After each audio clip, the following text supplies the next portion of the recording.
নমস্কার বন্ধুরা, কেমন আছেন? নিশ্চয়ই সকলে ভালো আছেন।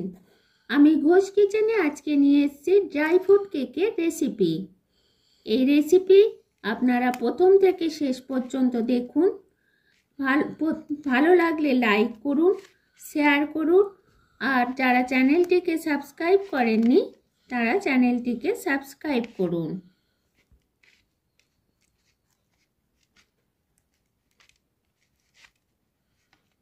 এটা আমি কেটে দেখিয়ে দিচ্ছি।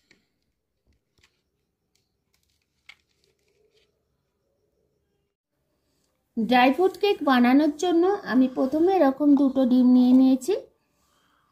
এই ডিমগুলোকে এবারে আমি এর মধ্যে ফাটিয়ে নেব।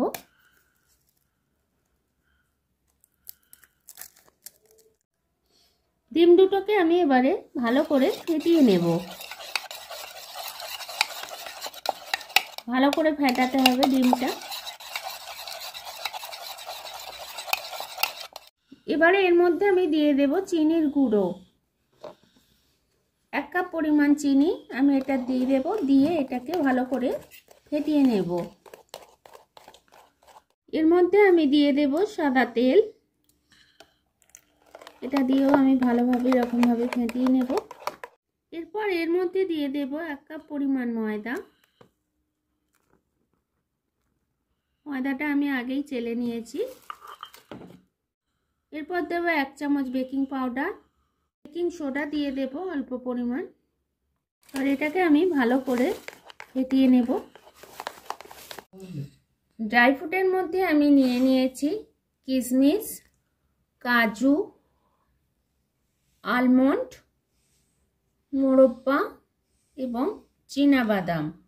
এবার এর মধ্যে আমি এই ড্রাই ফ্রুট অল্প অল্প করে এর মধ্যে ব্যাটারে দিয়ে ফেটিয়ে নেব।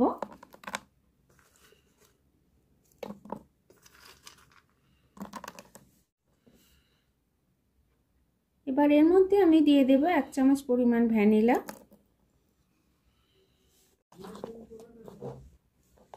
ব্যাটারটা আমার এবারে রেডি হয়ে গেছে।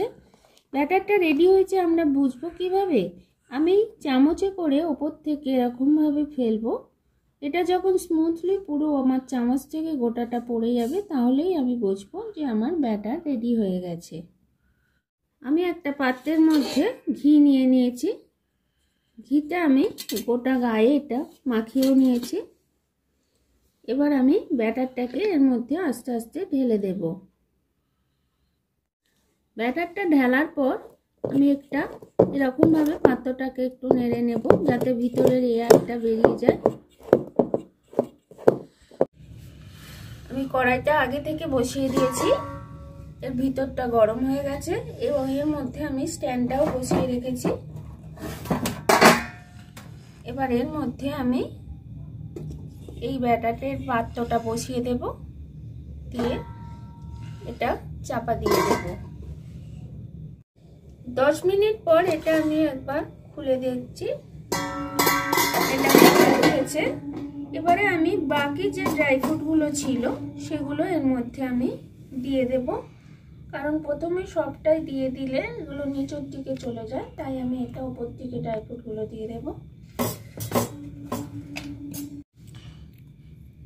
এরকম ভাবে ড্রাই ফ্রুটগুলো দিলে মাঝখানে এগুলো খেতেও ভালো লাগবে।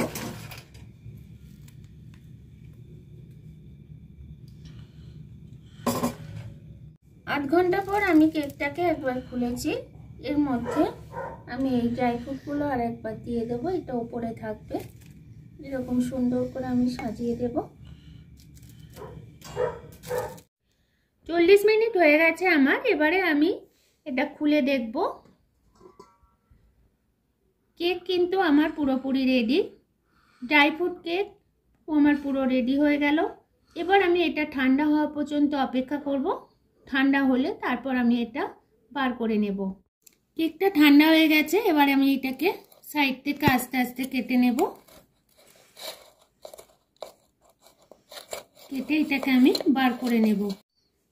কেকটা আমি প্লেটের মধ্যে নামিয়ে নিয়েছি। সুন্দর আমার ড্রাই ফ্রুট কেকটা হয়েছে। এরকম ভাবে সাজালে আরো খুব সুন্দর দেখতেও হয়। আমার পুরোপুরি সাইডগুলো পুরো সুন্দর হয়েছে।